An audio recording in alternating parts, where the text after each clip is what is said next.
how Schrodinger equation can be separated, can be divided, can be break up or in differential form for the spherical symmetric potential energy. So the aim of this lecture is separation of Schrodinger equation for the spherical symmetric potential energy. The separation of Schrodinger equation, what is it means? It means that further we are dividing or breaking the Schrodinger equation in three parts. How that we will learn from it. Then the time independent Schrodinger equation in spherical coordinates is 1 upon r square del upon del r square del psi upon del r plus 1 upon r square sin theta del upon del theta sin theta plus 1 upon r square sin square theta del 2 psi upon del phi square plus 2m upon h cross square e minus v psi is equal to 0. The psi is now a function of r, theta and phi instead of x, y, z, right? So here psi is a function of r, theta and a small phi. We now separate the variables r, theta and phi by writing psi r, theta, phi as the product of three functions. That is, psi r, theta, phi can be written as r, that is function of small r, theta which is function of small theta, phi that is function of small phi. So separation of variables concept we are using here, and now we have divided this wave function associated with the electron in hydrogen atom in three different functions r, theta and phi, where r is a function of r only. Now from this equation number 2, this one, we will differentiate it with respect to r, theta and phi.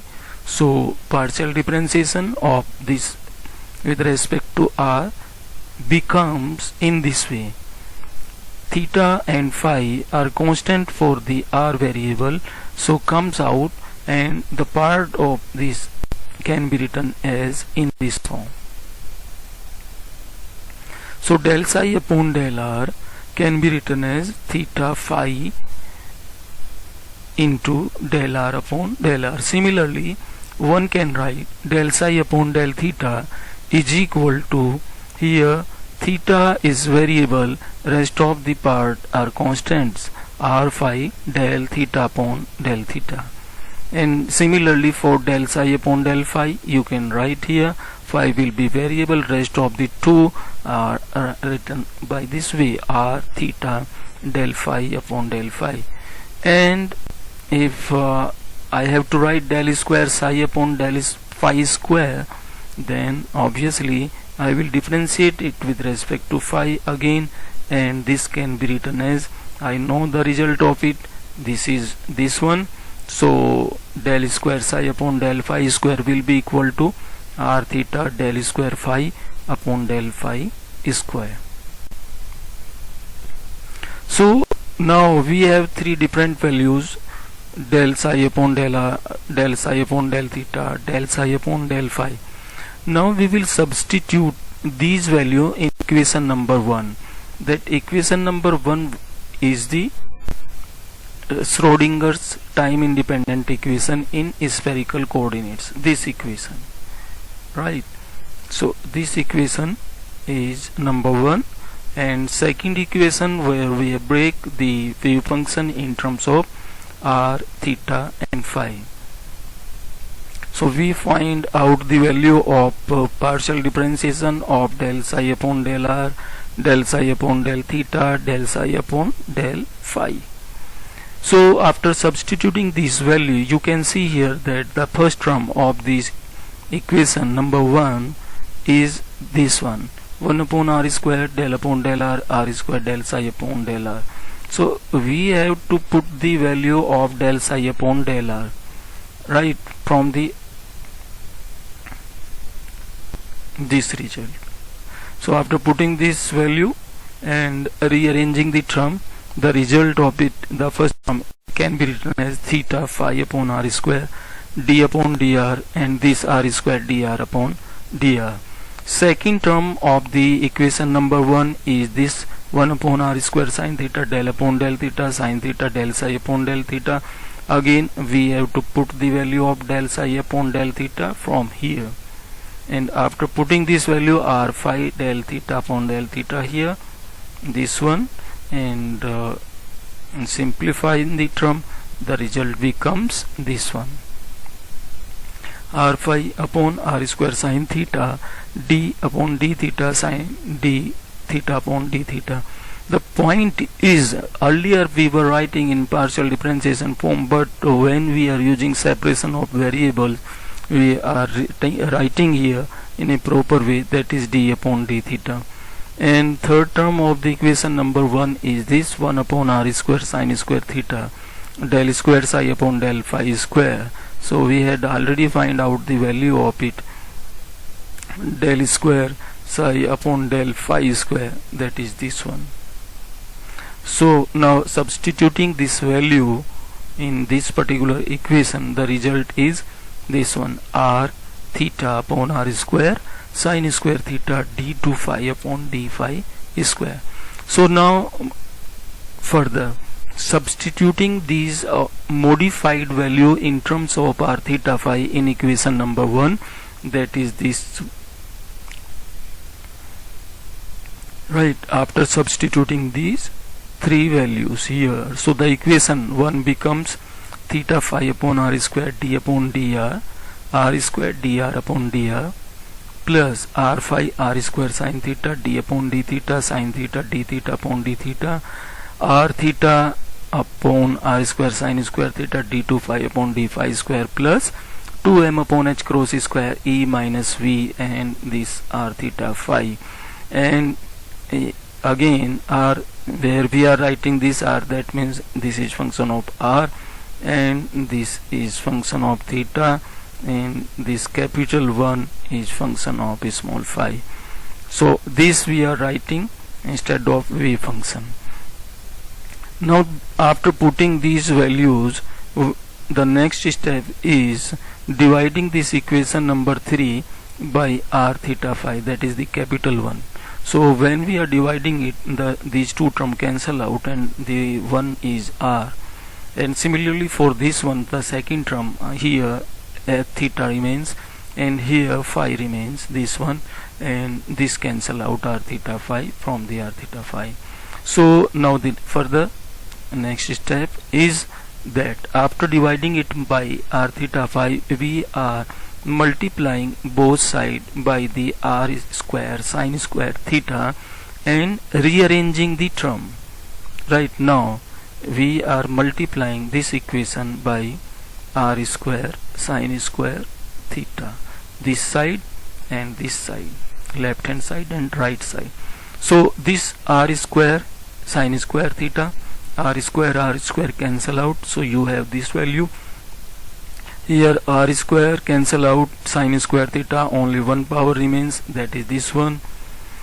For the third term, r square sin square theta cancel out, and you have only the phi term, that is 1 upon phi d2 phi upon d phi square. So that term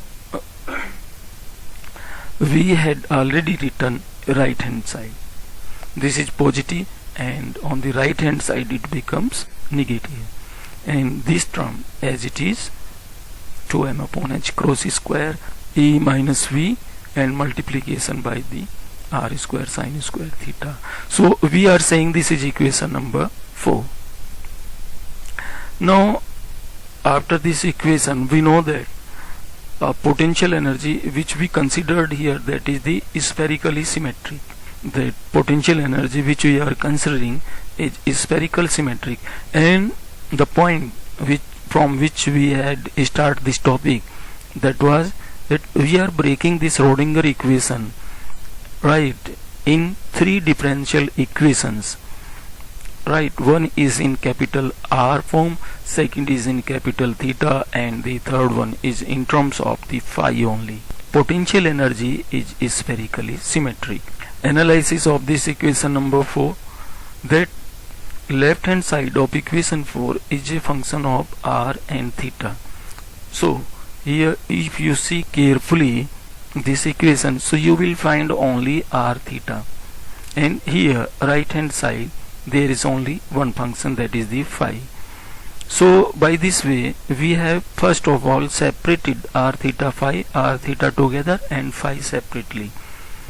Left hand side can be equal to the right hand side if both sides of the equation are equal to the same constant, and that is suppose m square. So from this we are writing first of all my right hand side, that is equal to m square, and also the left hand side will be equal to m square. So the first one, the fifth equation, and the left hand side is equal to this one. This is also m square, that is a constant. So now dividing both sides of the equation 6 by sine square theta. Now what we are doing after it, and then after we are saying that we have to divide both sides, left hand side as well as right hand side, by the sine square theta factor, and as a result what we are getting, this sine square theta cancel out. So we here 1 upon r, d upon dr, and rest of the term as it is. Here sine theta upon this theta, d upon the theta, sine theta, d theta upon theta, we are dividing it by the sine square theta, right? And similarly this one only sine square theta, so sine square theta cancel out, here is r square. So r square is along with 2m upon h cross square e minus v, and here m square divided by sine square theta. Now rearranging the term, first of all m square upon sine square theta is this one, and this side, this term basically on the right hand side becomes negative, and you have divided it by sine square theta, so 1 power of that cancel out. So here 1 upon sine theta, that is this one, and rest of the term as it is, and this factor is this one, 2m upon h cross square e minus v, and this r square. If you see this equation number 7 carefully, whether you have divided this equation in terms of the r and theta. Here the left hand side there are only one function, that is r, and on the other hand side that is the theta. Further analysis of it, the left hand side is equal to the right hand side, right? This is the function of only r, and this is the function of only theta. So left hand side is equal to right hand side when, in the same way as we had discussed earlier, equal to a constant, but that constant here we considered l plus 1 purposely. Now putting that value of the left hand side and right hand side equal to the l plus 1, then this equation will satisfy, right, for all the values of r and theta. So now this equation right hand side, this is equal to l plus 1, and this left hand side of the r is equal to l plus 1. And further the potential energy is spherically symmetric. So now what we have to do, from equation 5 earlier I have seen, when we put the value from this equation, this is only in terms of the phi. After rearranging the term, we can write here d2 phi, this is capital phi, d phi square plus m square phi is equal to 0, and this earlier equation here, this one, and rearranging the term further, so this can be written as 1 upon sine theta, d upon d theta sine theta, d theta upon d theta, this term, and plus this l plus 1, and minus this is just a rearrangement of all these terms. So after simplification the result is this one, and similarly for this equation, after rearranging the terms in this one, 1 upon r square, d upon dr, r square dr upon dr plus 2m upon h cross square e minus vr. This factor you are bringing to the left side, this one, and then simplifying it by taking it common, 2m upon h cross square, in this way. And this is the function of only r. So we have three different equations. One is in terms of the phi, second is in terms of the theta, and third one is only in terms of the r. So these are three different ordinary differential equations from the Schrodinger time independent equation that was in spherical polar coordinates. After solving these differential equation, the solution will be in terms of r, theta and phi, and then you can write further psi. By putting the value of r, by putting the value of this theta, and by putting the value of this phi. So you will get proper wave function for that electron in spherical polar coordinates. So this was the idea.